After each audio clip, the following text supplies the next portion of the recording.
Hello everyone, welcome to my channel all about zoology. So आज के इस video में हम पढ़ने वाले हैं कोलेरा टॉक्सिन के बारे में। कोलेरा जो है ये एक टाइप का बैक्टीरियल इन्फेक्शन होता है। विब्रियो कोलेरी नाम का बैक्टीरिया इसे कोज करता है और इनका जो सिम्टम होता है ये डायरिया और वॉमिटिंग को शो करते हैं। कोलेरा टॉक्सिन जो है इन्फेक्टेड पर्सन में क्या करवाता है, लार्ज अमाउंट में इलेक्ट्रोलाइट को रिलीज करवाता है, जिससे उस पर्सन में जो है डिहाइड्रेशन होता है और वो जो है एक टाइम में फेटल भी हो सकता है उस पर्सन के लिए। कोलेरा टॉक्सिन, कोलेरा जो बैक्टीरिया है ये अपना जो है एक टॉक्सिक सब्सटेंस रिलीज करवाता है उस इन्फेक्टेड पर्सन में, और ये टॉक्सिक सब्सटेंस जो है ये एंटेरोटॉक्सिन होते हैं। ये एक टाइप का टॉक्सिक सब्सटेंस होता है एंटेरोटॉक्सिन, जो डाइजेस्टिव सिस्टम को क्या करवाता है, हार्म करवाता है और नोजिया, वोमिटिंग, डायरिया, क्रैम्स ये सारे सिम्टम को शो करवाता है। सो कोलेरा टॉक्सिन के बारे में जो है अच्छे से जान लेते हैं। कोलेरा टॉक्सिन जो है ये एक टाइप का AB5 मल्टीमेरिक प्रोटीन कॉम्प्लेक्स होता है। ये प्रोटीन कॉम्प्लेक्स है, मल्टीमेरिक प्रोटीन कॉम्प्लेक्स, या इसको AB5 टॉक्सिन भी कहा जाता है। ये जो है विब्रियो कोलेरी से सिक्रीट होते हैं। ये 6 कंपोनेंट के कॉम्प्लेक्स होते हैं। मैं आपको स्ट्रक्चर दिखाती हूँ। ये जो है कोलेरा टॉक्सिन का स्ट्रक्चर होता है, ये A सब यूनिट होता है और B सब यूनिट होता है। ए जो है सिंगल ये ऊपर की तरफ प्रेजेंट होते हैं और बी जो है इस तरीके से 5 कॉम्प्लेक्स में प्रेजेंट होते हैं। ये बी सब यूनिट होता है। अब जो ए सब यूनिट है ये 240 एमिनो एसिड के होते हैं और ये सेंट्रली लोकेटेड होते हैं। वही बी सब यूनिट जो है ये 103 एमिनो एसिड के होते हैं, जो पेरिफेरली क्या होते हैं, प्रेजेंट होते हैं। ए सब यूनिट जो है इनका कैटेलाइटिक प्रॉपर्टी होता है। ये कैटेलाइटिक साइट होते हैं जो आगे जाके फंक्शन को प्ले करवाते हैं। वही बी सब यूनिट जो है ये बाइंडिंग में हेल्प करते हैं, रिसेप्टर के साथ ये जो है बाइंड करते हैं। तभी ए सब यूनिट जो है ये क्या होता है, एक्टिवेट होता है। हम आगे जब पाथवे देखेंगे तब हमें देखने को मिलेगा कि ये बी सब यूनिट जो है ये अपना जो रिसेप्टर होता है इनका उनके साथ बाइंड करते हैं, तभी ये ए सब यूनिट जो है आगे का फंक्शन करता है। सो यहाँ पर मैकेनिज्म जो है ये देख लेते हैं। मैकेनिज्म जैसे कि मैंने कहा, कोलेरा अपना जो टॉक्सिक सब्सटेंस रिलीज करता है वो एंटेरोटॉक्सिन होता है, मतलब वो डाइजेस्टिव सिस्टम को जो है हार्म करता है। सो ये टॉक्सिक सब्सटेंस कहाँ पर रिलीज होता है, इंटेस्टाइन में रिलीज होता है। इंटेस्टाइनल एपिथेलियल सेल में इनका जो रिसेप्टर होता है उस रिसेप्टर का नाम होता है GM1 गैंग्लियोसाइड रिसेप्टर। ये रिसेप्टर जो है इस एपिथेलियल सेल में प्रेजेंट होते हैं, इंटेस्टाइन के एपिथेलियल सेल में। सो इसीलिए ये क्या होता है कि इंटेस्टाइन में ही जाके बाइंड करता है। ये इंटेस्टाइनल ल्यूमेन है, जो इंटेस्टाइन का ल्यूमेन होता है वो, जहाँ पर एंटेरोटॉक्सिन प्रेजेंट है, और ये इंटेस्टाइनल एपिथेलियल सेल है जहाँ पर जो ये रिसेप्टर है GM1 ये प्रेजेंट होता है। अब ये क्या करेगा कि इसके साथ बाइंड करता है। मैं पाथवे आपको दिखाती हूँ। ये जो है इंटेस्टाइनल ल्यूमेन है और ये जो है इंटेस्टाइनल एपिथेलियल सेल है जहाँ पर रिसेप्टर GM1 प्रेजेंट होता है, और बाहर जो ल्यूमेन होता है वहाँ पर टॉक्सिन प्रेजेंट होते हैं। ये एंटेरोटॉक्सिन या कोलेरा टॉक्सिन जो है इस तरफ आके बाइंड करते हैं एपिथेलियल सेल में प्रेजेंट रिसेप्टर के साथ। अब ये जैसे ही बाइंड करते हैं यहाँ पर जो है एंडोसाइटोसिस के हेल्प से ये अंदर आते हैं। एंडोसाइटोसिस के बारे में जो है हम लोगों ने पढ़ा है। ये एंडोसाइटोसिस के द्वारा क्या होता है कि एंडोजोम फॉर्म होता है। एंडोजोम एक बेग लाइक स्ट्रक्चर होता है जहां पर क्या होता है कि ये टॉक्सिन सब्सटेंस जो है ये यहाँ पर प्रेजेंट होता है। जब हम लोगों ने desensitization and internalization of GPCR के बारे में पढ़ा था, सो उस केस में हम लोगों ने ये देखा था। आई होप आप लोग वो वीडियो देख चुके होंगे। सो उस केस में भी ऐसा ही हुआ था, एंडोसाइटोसिस हुआ था मेम्ब्रेन में, जिससे एंडोजोम फॉर्म हुआ था और सारे जो प्रोटीन सारे होते हैं वो अंदर आ जाते हैं, अंदर प्रेजेंट होते हैं। सो इसी तरीके से जो ये टॉक्सिन है वो भी एंडोजोम में अभी प्रेजेंट है। ये एंडोजोम के हेल्प से ही आगे ट्रेवल करता है, कहाँ पर, एंडोप्लाज्मिक रेटिकुलम के पास। एंडोप्लाज्मिक रेटिकुलम के लिए जो है ये परमेबल होता है, इनका मेम्ब्रेन जो है इस टॉक्सिन के लिए परमेबल होता है। सो ये इजीली इसको क्रॉस करके अंदर आते हैं और क्या होता है कि इनमें डिसोसिएशन होता है। ये बी सब यूनिट और ये ए सब यूनिट दोनों अलग हो जाते हैं। बी सब यूनिट जो है इनका आगे कोई काम नहीं होता है, जो काम करता है अभी ये ए सब यूनिट करता है। सो ए सब यूनिट जो कि कैटेलाइटिक साइट होता है, ये आगे जाके क्या करता है, बाहर निकलता है एंडोप्लाज्मिक रेटिकुलम से और ये साइटोजोल में पहुंचता है। अब ये साइटोजोल में क्या करेगा कि आके जी प्रोटीन के साथ बाइंड करता है।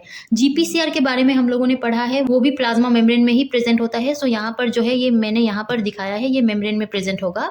सो उस केस में ये ए सब यूनिट जो है टॉक्सिक सब्सटेंस का, ये जाके जी प्रोटीन के साथ बाइंड करता है, जिससे क्या होता है, अल्फा सब यूनिट जो है एक्टिवेट होता है। हम जानते हैं GPCR के पास ट्राइमेरिक प्रोटीन होता है अल्फा बीटा गामा। जब अल्फा के साथ जीडीपी बाइंड रहता है तब वो इनएक्टिव रहता है। जब किसी भी रिसेप्टर के साथ वो बाइंड करता है तब वो एक्टिवेट होता है। यहाँ पर जो है ये ए सब यूनिट के साथ बाइंड करता है और ये एक्टिवेट होता है जीपीसीआर, जिससे जो है अल्फा के पास जीडीपी हट के जीटीपी बाइंड करता है और वो अल्फा जीटीपी जो है वो जाके एडिनाइलेज साइक्लेज के साथ बाइंड करता है, जिससे एडिनाइलेज साइक्लेज भी क्या होता है, एक्टिवेट होता है। और एक्टिवेट होने के बाद एडिनाइलेज साइक्लेज जो है एटीपी के हेल्प से केम का सिंथेसिस करवाता है। सीएएमपी केम साइक्लिक एडिनोसिन मोनोफॉस्फेट, ये एज अ सेकेंडरी मैसेंजर काम करता है, हमने केम पाथवे में पढ़ा है। सो ये अब जाके पीकेए को प्रोटीन काइनेज ए को एक्टिवेट करेगा। अब प्रोटीन काइनेज जो कि एक्टिवेट हुआ है तो ये किसी और को फॉस्फोराइलेट करेगा, एक्टिवेट करवाएगा। सो इस केस में इनका जो काम है ये किसको फॉस्फोराइलेट करवाते हैं, पीकेए ये सीएफटीआर को फॉस्फोराइलेट करवाते हैं। सीएफटीआर जो है इंटेस्टाइनल एपिथेलियल सेल में ही प्रेजेंट होता है। सीएफटीआर का मतलब है cystic fibrosis transmembrane conductance regulator. ठीक है, ये जो है एक चैनल प्रोटीन होता है, ये जब ओपन होता है तब क्लोराइड आयन जो भी है अंदर वो बाहर निकलते हैं। ठीक है, इनका काम होता है कि ये क्लोराइड आयन को बाहर निकाले। ठीक है, ये पंप नहीं है जैसे कि सोडियम पोटेशियम पंप था, ये पंप नहीं है, ये चैनल प्रोटीन है। जब ये ओपन होता है सब क्लोराइड आयन जो है बाहर निकलते हैं। सो पीकेए जब सीएफटीआर को ओपन करता है, एक्टिवेट करता है तो ये ओपन होता है और क्लोराइड आयन जो है वो बाहर निकलते हैं। हमें पता है क्लोराइड आयन नेगेटिव चार्ज के होते हैं। सो इंटेस्टाइनल ल्यूमेन में जब ये बाहर निकलते हैं तो ये कंटिन्यूअसली बाहर निकलते हैं, इनको कोई भी इनहिबिट करने वाला नहीं होता है। क्यों नहीं होता है ये मैंने अभी तक बताया नहीं है। देखिए ये प्रॉब्लम क्या होता है, ये जो कोलेरा टॉक्सिन होते हैं ये एडीपी राइबोसाइलेशन करते हैं। ये एडीपी राइबोसाइलेशन साइटोजोल में करते हैं, किसके साथ करते हैं, ये जी प्रोटीन के साथ। ये क्या करवाता है, जी अल्फा को एडीपी राइबोस जो मोइटी है एक ऐड करवाता है, जिससे ये क्या होगा, एक्टिवेट भी हो सकता है, इनहिबिट भी हो सकता है। बट यहाँ पर ये जो है एज एन एक्टिवेटर यूज होते हैं। ठीक है, एडीपी राइबोज मोइटी जो है अल्फा सब यूनिट को एक्टिवेटेड फॉर्म में ही रखता है, मतलब ये जीटीपी से जीडीपी में हाइड्रोलाइज नहीं होंगे।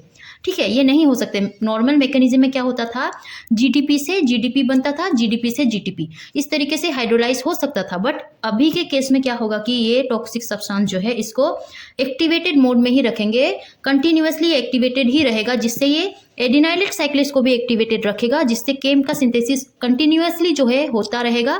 और फर्दर ये पीकेए को भी कंटिन्यूअसली एक्टिवेटेड रखेगा और ये पीकेए जो है सीएफटीआर को भी एक्टिवेटेड ही रखेगा। मतलब सीएफटीआर बेसिकली ऑन ही रहेगा, ओपन ही रहेगा। अब ये ओपन रहे तो क्लोराइड आयन तो कंटिन्यूअसली बाहर जाता रहेगा। सो उस केस में इंटेस्टाइनल ल्यूमेन में जो है क्लोराइड आयन मतलब नेगेटिव चार्ज बहुत ज़्यादा बढ़ जाएगा। अब ये नेगेटिव चार्ज जैसे ही मतलब ल्यूमेन में बढ़ता रहेगा वैसे हमारा बॉडी जो है इसको बैलेंस करना चाहेगा ऑस्मोलरिटी के थ्रू। सो सोडियम जो कि पॉजिटिव चार्ज होता है ये भी बाहर आता है ल्यूमेन में, जैसे कि बैलेंस हो जाए। उस केस में जो है सोडियम भी बाहर जाएगा, क्लोराइड भी बाहर जाएगा और ये सब के चक्कर में वाटर भी निकलता रहेगा। सो उस केस में बाहर जो है इलेक्ट्रोलाइट काफ़ी हद तक इंक्रीज हो जाएंगे। ठीक है, इंक्रीज होंगे, बाहर निकलते रहेंगे। इस केस में इलेक्ट्रोलाइट्स जो है बाहर बहुत बढ़ जाएगा और एज अ रिजल्ट डायरिया जो है मतलब वो उस पर्सन में जो है शो होता है। ठीक है, जो कि इलेक्ट्रोलाइट बाहर निकलते हैं, अंदर इलेक्ट्रोलाइट जो है अमाउंट जो है उनका कम होता है, आयंस कम होते हैं, बाहर बहुत ज़्यादा होते हैं। सो उस केस में इलेक्ट्रोलाइट भी निकलता रहेगा, उस पर्सन में इलेक्ट्रोलाइट का अमाउंट भी जो है लूज करता जाएगा और एक टाइम में जो है उस पर्सन में डिहाइड्रेशन शो होता है, डायरिया शो होता है, नोजिया शो होता है और वो जो है फैटल भी हो सकता है उस पर्सन के लिए। ठीक है, सो इस तरीके से ये टॉक्सिन काम करता है। मैं यहाँ पर इजीली आपको समझाती हूँ, जो कि वहाँ पर थोड़ा सा प्रॉब्लम हो रहा होगा शायद आप लोगों को समझने में, सिंपल वे में नहीं समझाया है, यहाँ पर लिख दिया है मैंने, सो आप लोग अच्छे से समझ नहीं पा रहे होंगे। यहाँ पर सिंपली देखिए, ये टॉक्सिन सब्सटेंस जो है ये रिसेप्टर के साथ बाइंड करते हैं, G1 रिसेप्टर के साथ। एंडोसाइटोसिस के हेल्प से ये अंदर आते हैं। ये एंडोजोम फॉर्म होता है जिसके अंदर ये टॉक्सिक सब्सटेंस है। अब ये क्या करेंगे, एंडोप्लाज्मिक रेटिकुलम के पास आएंगे, ये टूटेगा, दो भाग में टूटेगा। एक कैटालाइटिक साइट जो है ये बाहर आते हैं साइटोजोल में। अब इनका काम होता है जीपीसीआर के अल्फा के साथ ये बाइंड करे। जब ये अल्फा के साथ बाइंड करते हैं ये एक्टिवेट होते हैं। जब ये एक्टिवेट होते हैं ये अल्फा जीटीपी सब यूनिट जो है इनका एडिनाइलेज साइक्लेज के पास जाता है। अब एडिनाइलेज साइक्लेज के पास जाते ही एडिनाइलेज साइक्लेज भी एक्टिवेट होता है, ये केम का सिंथेसिस करवाता है। केम सिंथेसिस जैसे होता है ये पीके को एक्टिवेट करता है। पीके जब एक्टिवेट होता है ये फॉस्फोराइलेट करता है CFTR को। CFTR क्लोराइड आयन का चैनल होता है। जब ये ओपन होता है क्लोराइड आयन सारे बाहर निकलते हैं। अभी ये इनएक्टिवेट नहीं हो सकता क्योंकि इसके पास ये कैपेसिटी है, ये टॉक्सिन के पास, कि ये ADP राइबोसाइलेशन करवाए। मतलब ये क्या करवाए कि इस G अल्फा GTP को एक्टिवेटेड मोड में ही रखे, इसको हाइड्रोलाइज करने ना दे। ये हाइड्रोलाइज नहीं हो सकता, आगे जाके GDP में कन्वर्ट नहीं हो सकता। सो जब ये GDP में कन्वर्ट नहीं होगा मतलब ये इनएक्टिवेट नहीं होगा, जिससे क्या होगा कि ये G अल्फा GTP जो है केम का सिंथेसिस करवाता रहेगा AC को एक्टिवेट रख के। सो जैसे ही केम सिंथेसिस कंटिन्यूसली होता रहेगा जिससे प्रोटीन काइनेज A जो है ये एक्टिवेटेड मोड में रहेगा और ये फॉस्फोराइलेट करवाता रहेगा CFTR को। उस केस में जो है ये चैनल कभी बंद होगा ही नहीं, ये ओपन ही रहेगा है, जिससे क्लोराइड आयन जो है ये सारे बाहर निकलते हैं। और इस केस में इसको बैलेंस करने के लिए जो है सोडियम भी बाहर निकलता है, वाटर भी रिलीज होता है। और इस केस में इलेक्ट्रोलाइट का अमाउंट बाहर बहुत ज़्यादा होता है, अंदर जो है इंटेस्टाइन में वो कम होता है। सो बॉडी में डिहाइड्रेशन शो होता है, डायरिया शो होता है, सारे सिम्टम्स जो है वो शो होते हैं। और फाइनली अगर ट्रीटमेंट ना करवाया जाए तो उस पर्सन के लिए जो है ये फेटल भी हो सकता है। सो इस तरीके से कोलेरा टॉक्सिन जो है एक पर्सन में मैकेनिज्म को अपना शो करता है। बेसिकली ये कोलेरा टॉक्सिन के बारे में था। आई होप आपको समझ आया होगा अबाउट कोलेरा टॉक्सिन। अगर समझ आया हो और अच्छा लगा हो तो इस वीडियो को लाइक कीजिए, मेरे चैनल को सब्सक्राइब करना प्लीज़ मत भूलिएगा। टिल दिन पढ़ते रहिए। Take care and bye bye.